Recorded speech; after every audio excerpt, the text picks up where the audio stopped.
anak-anak, selamat bertemu kembali di kelas pembelajaran fisika. Hari ini kita akan membahas metode analitis untuk menentukan resultan vektor. Nah, kemarin kalian sudah menggunakan metode grafis untuk menentukan resultan vektor ya. Tentunya kalian masih ingat. Nah, sebelum kita mempelajari tentang metode analitis, itu akan menjelaskan terlebih dahulu mengenai perbandingan trigonometri. Jadi ini adalah matematika dasar yang perlu kita gunakan untuk mempelajari vektor. Nah, di PPT sebelumnya Ibu juga sudah berikan mengenai perbandingan trigonometri, dan ini mungkin untuk memberikan penjelasan supaya kalian paham. Di sini kalau Ibu memiliki sebuah segitiga dengan sudut alfa di sini ya. Nah, sekarang perbandingan yang perlu kalian ingat, yang pertama itu adalah sin alfa. Sin alfa itu adalah perbandingan sisi di depan sudut dengan sisi miringnya. Jadi depan sudut alfa itu adalah YE dan miringnya itu adalah R. Sehingga di sini boleh dituliskan menjadi YE per R. Jadi mungkin untuk mempermudah kalian mengingat, ingat ya, di sini sindering. Sin itu depan miring. Jadi perbandingan sisi depan dengan miring. Ya, jadi ini untuk sin alfa. Kemudian untuk cos alfa. Ya. Nah, di sini cos alfa itu adalah perbandingan sisi di samping sudut, berarti sudutnya di sini, sampingnya adalah E, sehingga di sini boleh dituliskan dengan sisi miring, sehingga menjadi ini E per R. Atau untuk memudahkan kalian mengingat, itu adalah cosaring.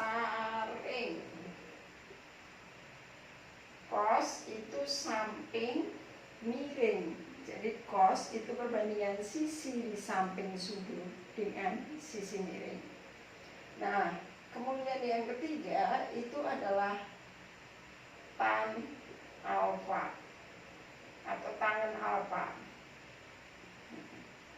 Tangen alfa itu adalah perbandingan sisi di depan sudut dengan sisi di samping sudut.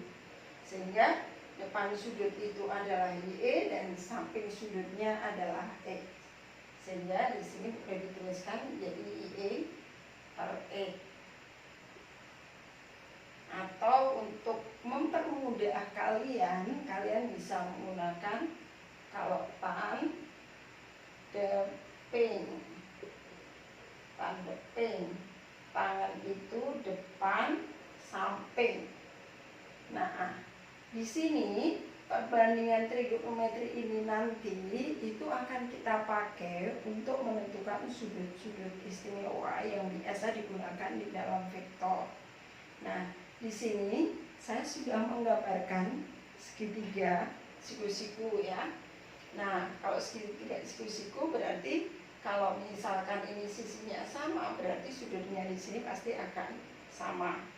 Kalau siku-siku juga bisa bentuknya seperti ini, atau bisa juga nanti bentuknya sudutnya itu seperti yang kalian tahu, sudut segitiga itu jumlahnya selalu 180.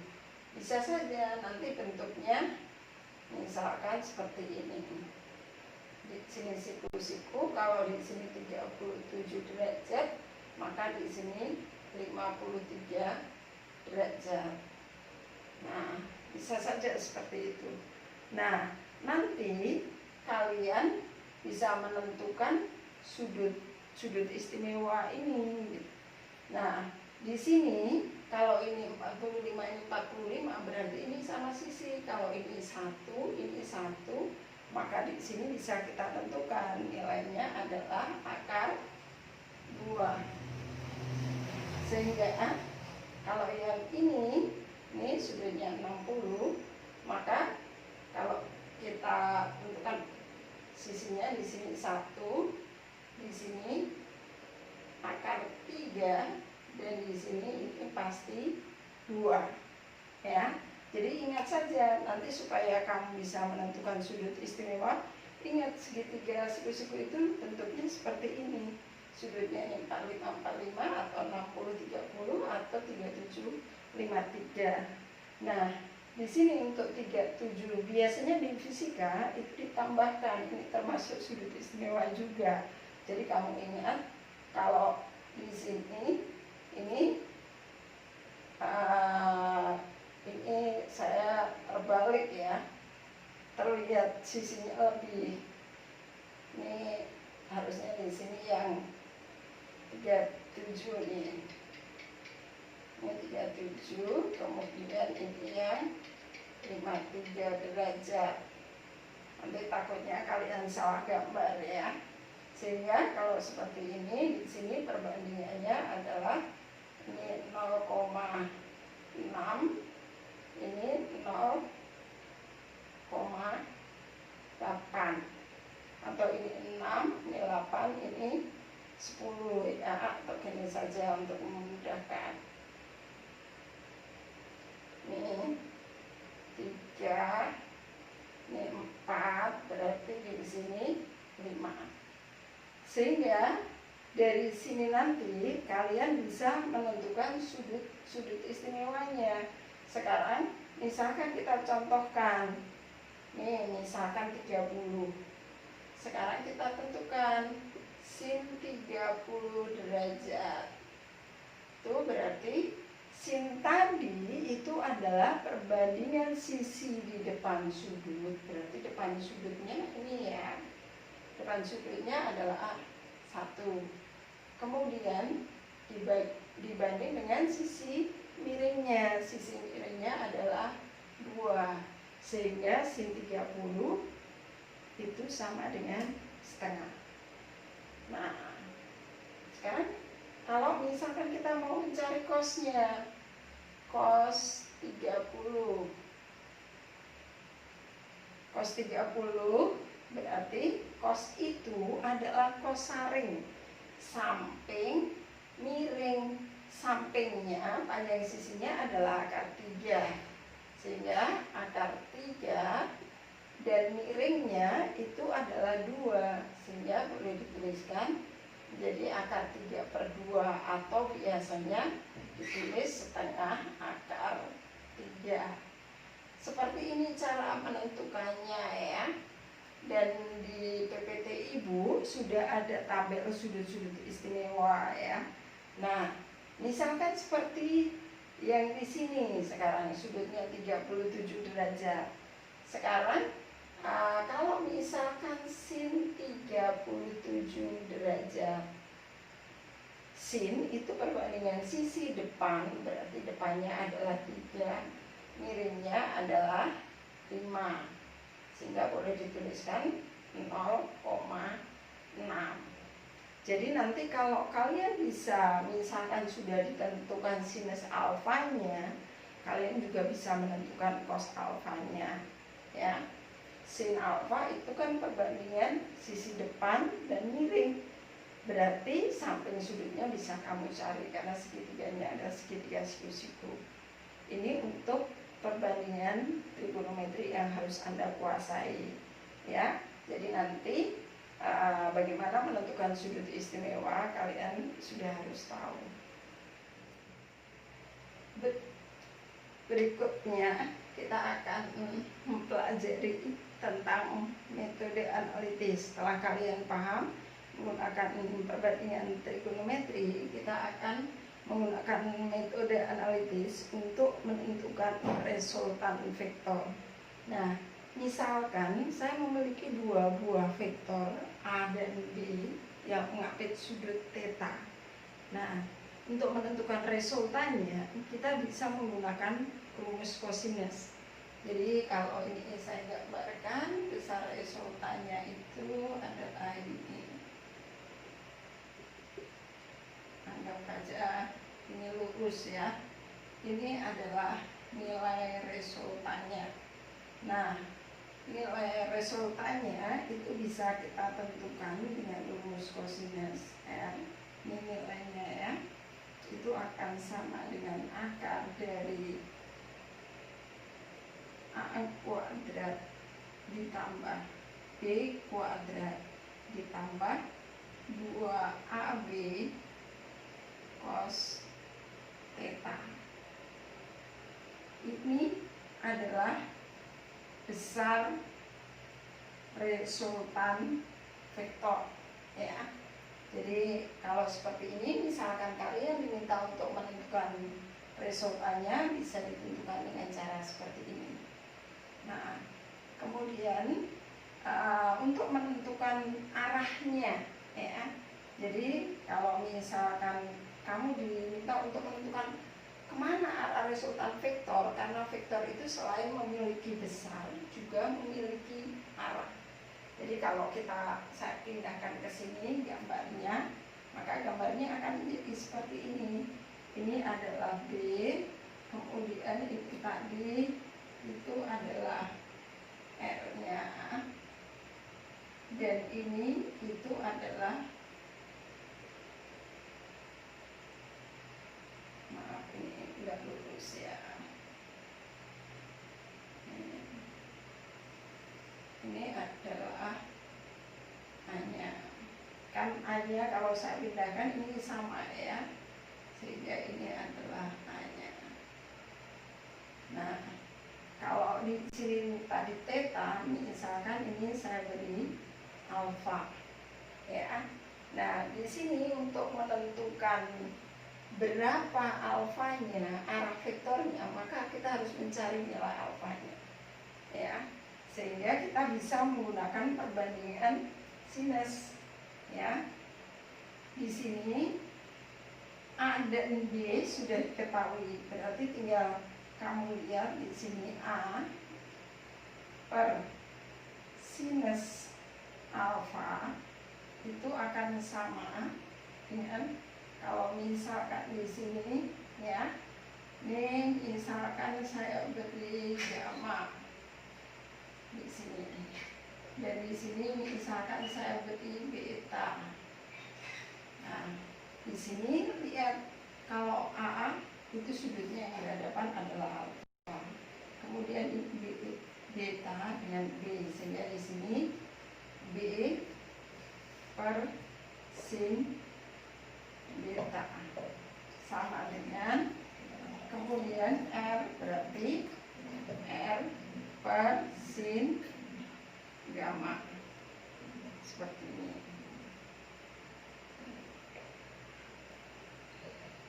Nah, kalau seperti ini sudah ketahuan. Kalau misalkan di sini theta, berarti di sini pasti theta juga, sehingga di sini bisa kamu tentukan berapa besar sudutnya, ya. Jadi nanti tinggal menggunakan persamaan ini untuk menentukan arah vektornya. Jadi ini hanya untuk dua vektor yang mengapit sudut. Lalu bagaimana kalau misalkan vektornya itu lebih dari 2? Maka kita harus menggunakan vektor terlebih dahulu, ya.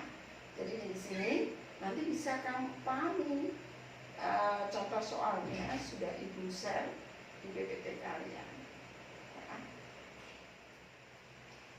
Nah, misalkan saya punya contoh soal seperti ini. Ada dua vektor saling tegak lurus dengan nilai 3 Newton dan 4 Newton. Kemudian kalian diminta untuk menentukan besar dan arah resultan vektornya. Makanya kita, karena ini hanya dua vektor mengapit sudut saling tegak lurus, berarti ini sudutnya pasti 90 derajat, ya. Nah, sekarang kita bisa menggunakan rumus kosinus. Sehingga di sini untuk rumus kosinus ER, nah kita gambarkan dulu mungkin untuk ininya ya, supaya mempermudah. Ini adalah R-nya, dan nanti kamu harus mencari ini berapa alfanya. Nah, untuk mencari R, kita bisa menggunakan R sama dengan akar dari F1 kuadrat ditambah F2 kuadrat tambah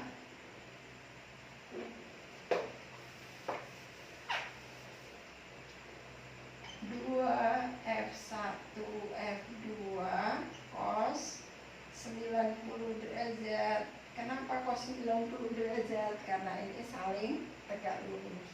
Nilai cos 90 derajat itu sama dengan 0. Sehingga kalau kita kalikan ini juga 0. Sehingga R-nya tinggal akar dari F1 kuadrat itu 3 kuadrat plus F2-nya 4. Ini 0 ya, jadi nggak perlu kita tuliskan. Sehingga akar dari 9 ditambah 16 sehingga sama dengan akar 25. Jawabannya adalah 5 Newton. Ini adalah nilai resultannya. Kemudian kalau kalian diminta untuk menentukan arahnya, berarti tadi kita sudah membahas sebelumnya ya.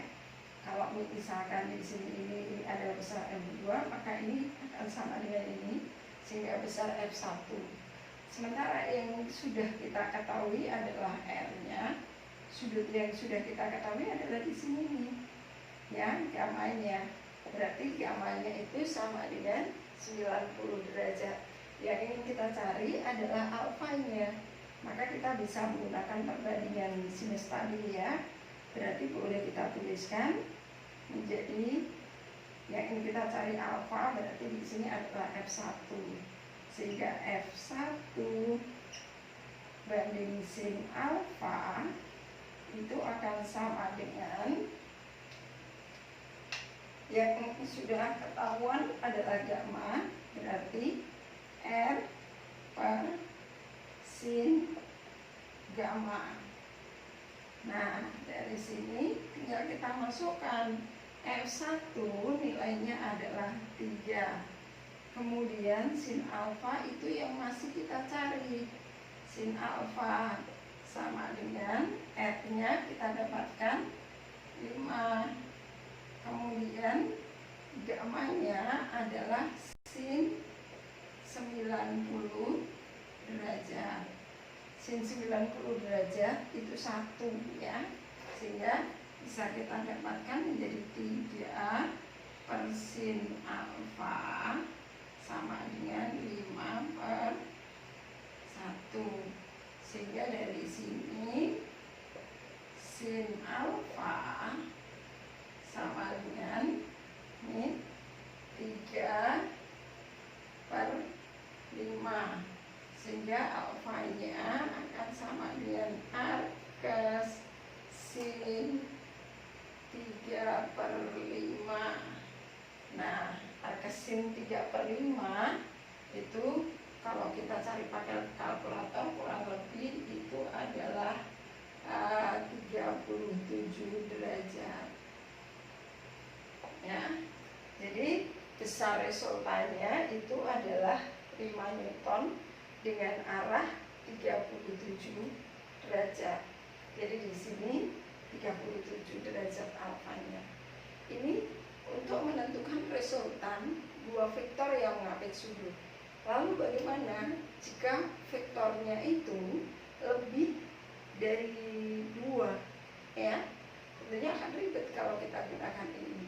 Maka kita bisa menggunakan vektor komponennya. Kita harus menguraikan vektornya terlebih dahulu. Kemudian kita tentukan resultannya.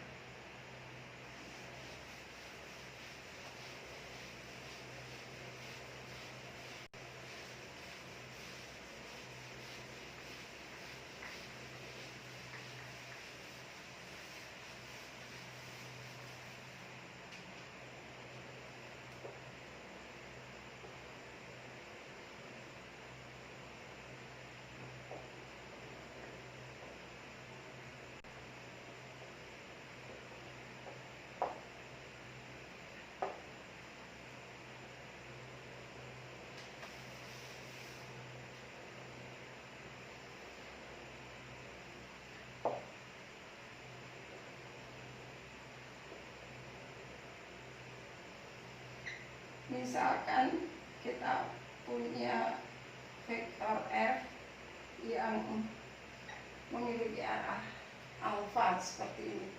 Vektor ini bisa kita uraikan ke arah sumbu X dan ke arah sumbu Y. Jadi kalau kita uraikan ke sini, maka ini menjadi F1X, misalnya F1X ini ya. Kemudian kalau kita uraikan ke sini, maka ini menjadi F1, ini Fx ya, dan ini Fy karena F-nya 1 ya. Nah, tadi di perbandingan trigonometri kita sudah belajar. Jadi di sini bisa kita tentukan cos alfa itu berarti sama dengan alfa di sini sampingnya, cos itu kosarin, samping miring, miringnya berarti F, sampingnya berarti Fe, sehingga bisa kita tuliskan Fe per Ef. Dan sin alfa berarti akan sama dengan sin itu depan, berarti depan ini berarti sama dengan ini, sehingga Fy, sehingga ini miringnya F.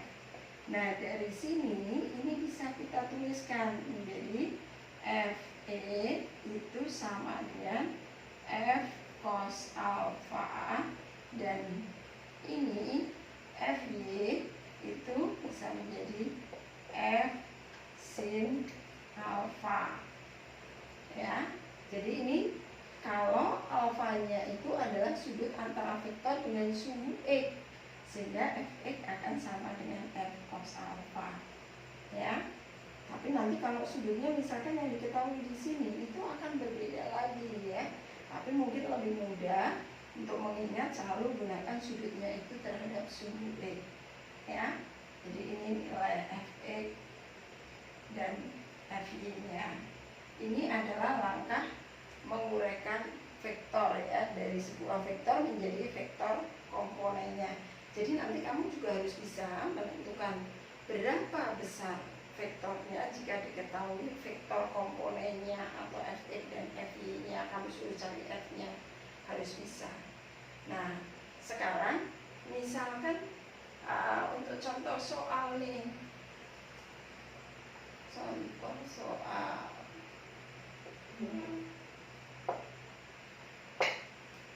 misalkan tentukan besar dan arah resultan vektor itu.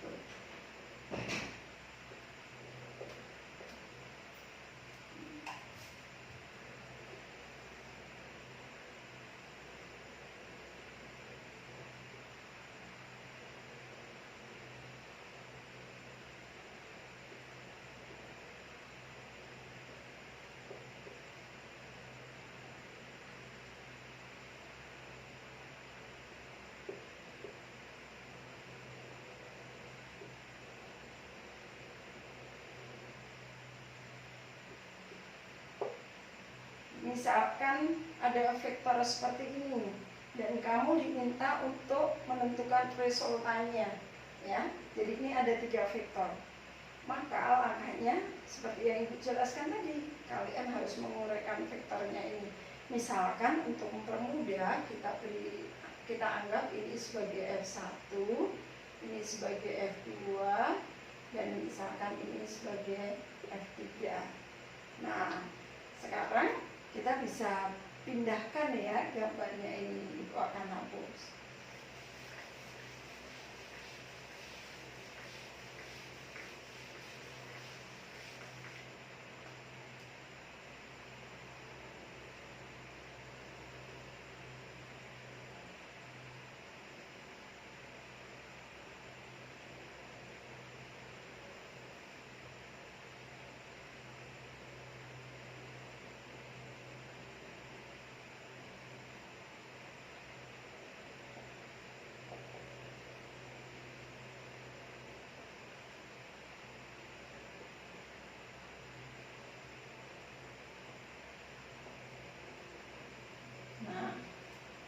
sekarang kita uraikan ke sumbu E ini menjadi F1E, dan kita uraikan ke sumbu Y ini menjadi F2Y.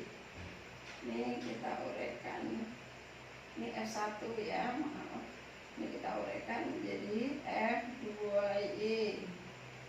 Ini kita uraikan, setelah diuraikan selalu beri tanda panah ya, karena tanda panahnya ini penting.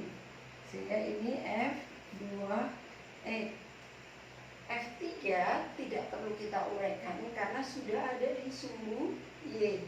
Nah, sekarang kita bisa menentukan, berarti F1E itu sama dengan F.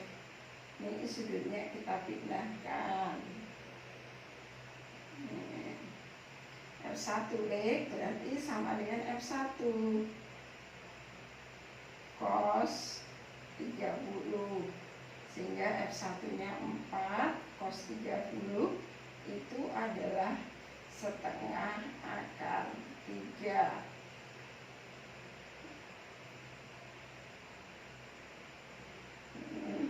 Sehingga hasilnya adalah 2 akar 3. Kemudian F1Y sama dengan F1 sin 30 derajat, berarti sama dengan 4 sin 30 itu setengah, sehingga hasilnya adalah 2 Newton. Kemudian sekarang F2 nya, F2E berarti sama dengan F2 cos 30 derajat sama dengan berarti 6 kali setengah akar 3, sehingga 3 akar 3 Newton. Kemudian F2Y sama dengan F2 sin 30 derajat sama dengan 6 kali setengah sama dengan 3 Newton. Ini sudah kita uraikan vektor komponennya. Nah, sekarang kita jumlahkan resultan sumbu E dan resultan sumbu Y-nya.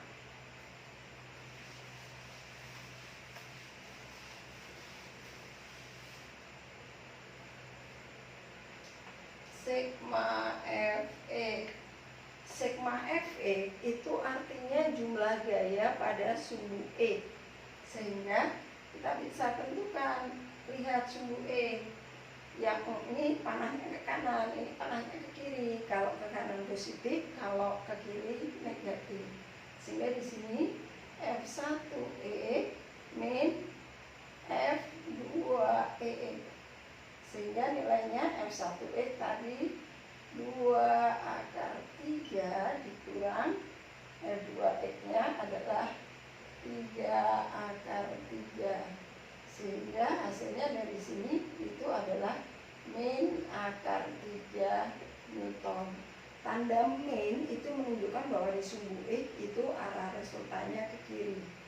Nah, sekarang sigma Fy. Sigma Fy berarti sama dengan, lihat yang arahnya ke atas. Kita selalu biasakan cari yang positif dulu ya. Kalau Y itu ke atas positif, ke bawah negatif. Sehingga kita dapatkan F2Y ditambah F1Y dikurang, ini yang arahnya ke bawah berarti min F3 ya. Tinggal kita masukkan F2Y nya. F2Y nya 3, F1Y nya 2 dikurang F3 2, sehingga hasilnya adalah 3 Newton. Nah, sekarang kalau sudah dapat sigma Fe dan sigma Fy nya, berarti kedua vektornya itu sudah saling tegak lurus, sehingga R-nya bisa kita tentukan menjadi akar sigma Fe kuadrat ditambah sigma Fy kuadrat. Sehingga tinggal kita tambahkan Fx nya tadi min akar 3 min akar 3 dikuadratkan ditambah 3 kuadrat, sehingga hasilnya adalah akar min akar 3 dikuadratkan itu hasilnya adalah 3 ditambah 3 kuadrat itu hasilnya adalah 9, sehingga dari sini bisa kita dapatkan itu sama dengan akar 12 atau sama dengan 4 kali 3 ya, akar 4 2, berarti 2 akar 3 Newton. Ini tadi kalian diminta untuk menentukan besar resultannya ya, resultannya ini besarnya. Nah kemudian arahnya sekarang, kalau sudah dikasih tahu sigma fx dan sigma fy dan sigma fx-nya, maka kita bisa menggunakan tangan alfanya untuk menentukan arah vektor ya. Nah di sini itu akan hapus.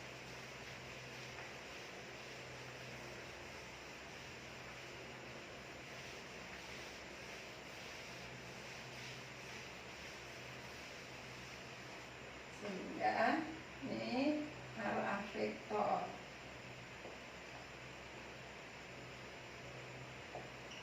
tangan alfa itu sama dengan sigma fy per sigma fe, sehingga di sini sigma fy-nya kita dapatkan 3, kemudian ini sigma fx-nya min akar 3 ya, sehingga kita rasionalkan ya.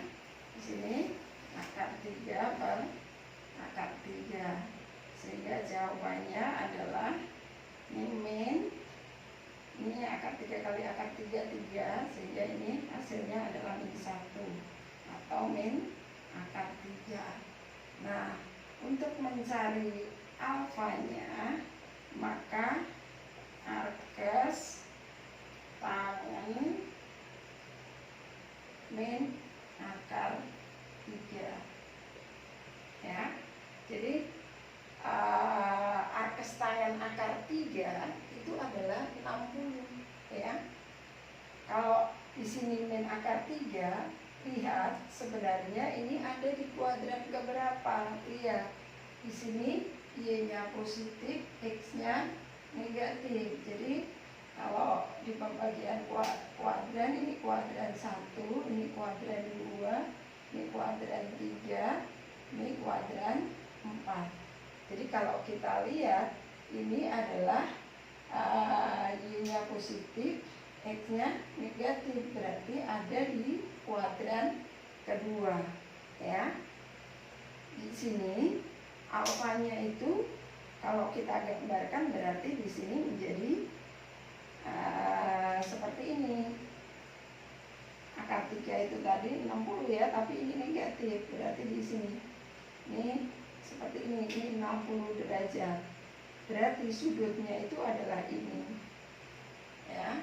Berarti sudutnya adalah 120 derajat.